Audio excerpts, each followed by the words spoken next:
I know what is your name and how old are you? I am Cherry Pie Sogas. I'm 22 years old. Cherry pie? Yes. Wow. So let's call me Cherry. Cherry, okay. Yes. Hey, Miss, may I know what is your name and how young are you? So my name is Nina Jane Horomo and I'm 19 years old. Nanya Jane Romo. Okay. Hi, Miss, may I know what is your name and how young are you? I'm Kela Nicola Flores and 19 years old. Okay, you are 19 years Yeah. old. What's your name again? Kayla. Kyla. Okay, Kyla, 19. Okay. So, in 10 years' time, where do you say yourself?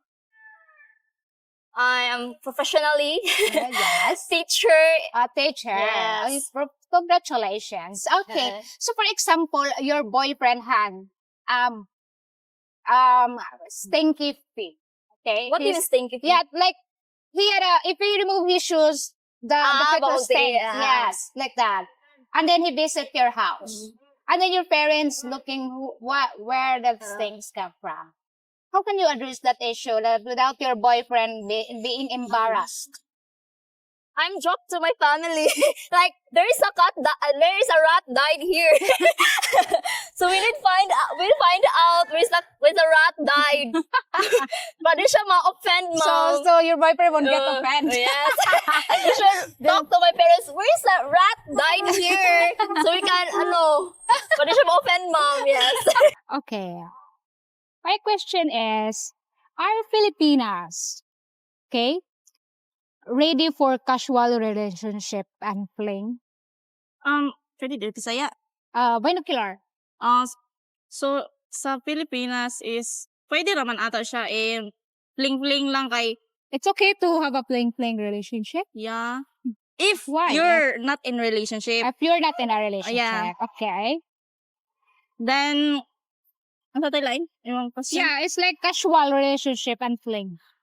I don't know sa casual but fling-fling kay pwede ra siya Fling. sa fling. Fling is alright as long as you don't in a relationship. Okay. So, Miss, what's the scariest rumors? Okay, you heard about foreigner. Some kanang Private. Oo, That's the scariest. yeah. Okay, so that's that. Have you experienced that? Yes, sometimes. Sometimes, and messenger, Mm. they send you Private, banana. Banana. They send you banana like that. Yes. Small or big? Ay, ala, kwadra kayo. I'm just asking. Okay. So, Miss, if you are single, okay, it's just for example you are single, would you date a foreigner? Yes, if buta ng foreigner. If foreigner are good, is good. Okay, if foreigner is good, okay. So, does age matter or does age No, doesn't matter? in relationship, age doesn't matter. No, in a relationship, age doesn't matter. So that is important. Okay. Miss, if someone give you 1 million to marry the guy, would you marry the guy? No, No. Why? Why you turn down the because million? money can't buy my love. Money cannot buy her love. That's true. That's very nice. Okay. What? Can you? In your opinion, a 70 years old foreign man can get also a beautiful Filipina here. Maybe it's okay if the foreigner love the genuine girl. Not that. Like that. So, yeah, he can find Yeah. a woman here. Okay.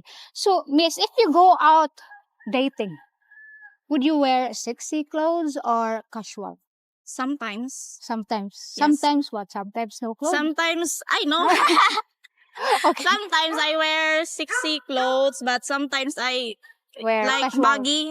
Like that. Okay. So, okay. Okay, you said the age, just a number, right? In a relationship. Okay. For example, okay, you are chatting with the foreigner, okay, and everything he says makes sense to you. But then when he talk closer to you, he got a bad breath. His breath stinks, okay? Bad breath. Yeah. Okay. How can you tell him that he got a bad breath? I don't know. You don't know? You don't know how, I don't know how. Okay, wala ka ba sa kukasuway? No, it's just for example lang. Just say a scenario. Just put yourself in a scenario that someone talked to you and he got a bad breath. So, what do you think would you do? Kanang kanang mura kog mo, Push him away. anon! Kanang kanang silbi siya. If he set there, there. kanang sibog. You will sit opposite to Ah, him. yeah. So you cannot smell his breath. It's okay. How can you address his if you don't tell him that's his breath stain? How can he change that?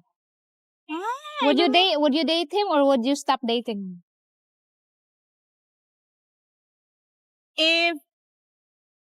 If kanang, if ganahan ko niya, or If you like the guy, I will date, you but will date, but if not, I don't know. you won't date. Yeah. And if you date him, if you like him, and then he has a bad smell, he had a bad breath, Why? would you buy him toothbrush, a toothpaste? No. No. No. No. Just let him go. No. Okay. Okay. That thing is not my kuan That's problem. not your problem. Okay. So like this, you are dating with a beautiful, handsome man with this beautiful haircut, and he looks really good at his haircut. Mm. And then you said to him, go there near the coconut tree and I will take picture of you. Okay. And then suddenly the coconut fruit fell up in his head. Okay. Would you help him or would you laugh out loud before you help him? Unsa tay kaduhang fan? Would you? Would you help I'll help him him. or would you laugh out loud? I will help him. So you won't laugh at him. No. Huh? Serious? Yes! It's gone! Problem naman na ako. Kaya nakakitawan ko. So for example, he's there, okay, and then suddenly the wind blows so hard, and then the wig fly away. Would you chase the wig or would you help? Would you chase the wig or would you let him? Pasagdaan. Let it fly away. So you let him like that?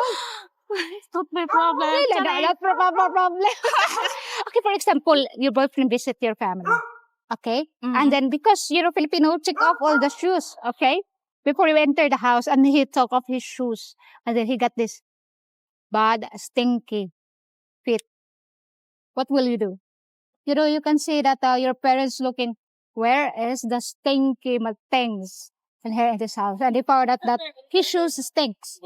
Maybe sa kuan is I will Ako kasuya. Oh my God. You will throw him out? No. No. Okay. That's a bad idea. Okay, that's bad idea. Okay. I will help him in a good way. In a good The way. good way is so may good way ano eh? Yeah. How can you help him? Pasulo balik ka sapatos. Okay, she said, help him. Okay? Let him wear baggy shoes. Sorry.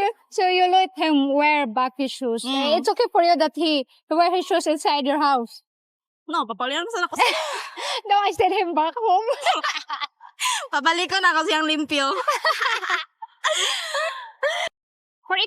Just for example, ha?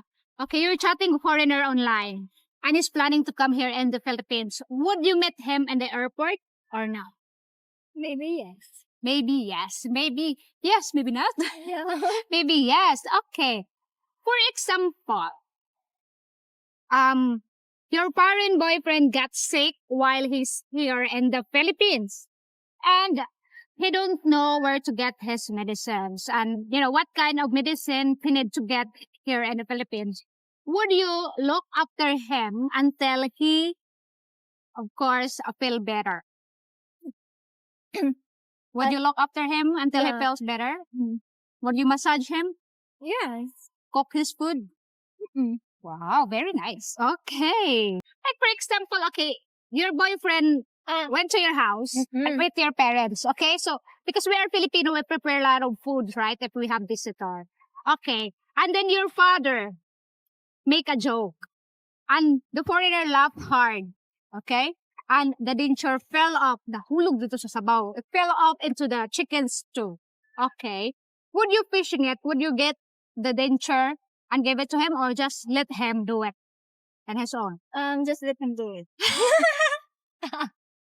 Just let him do it. Okay.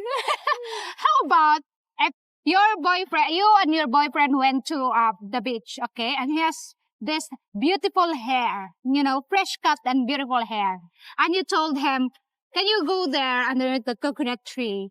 I'll take a picture of you." And suddenly, the strong wind blows and it blows her wig. Would you chase her? Would you chase his wigs, or would you take a picture of it without the hair? I would chase the wig. You would chase the wigs. Okay. Would you date a guy who don't have hair? Huh? Would you date a guy who's bald? Yeah. Yeah. Okay.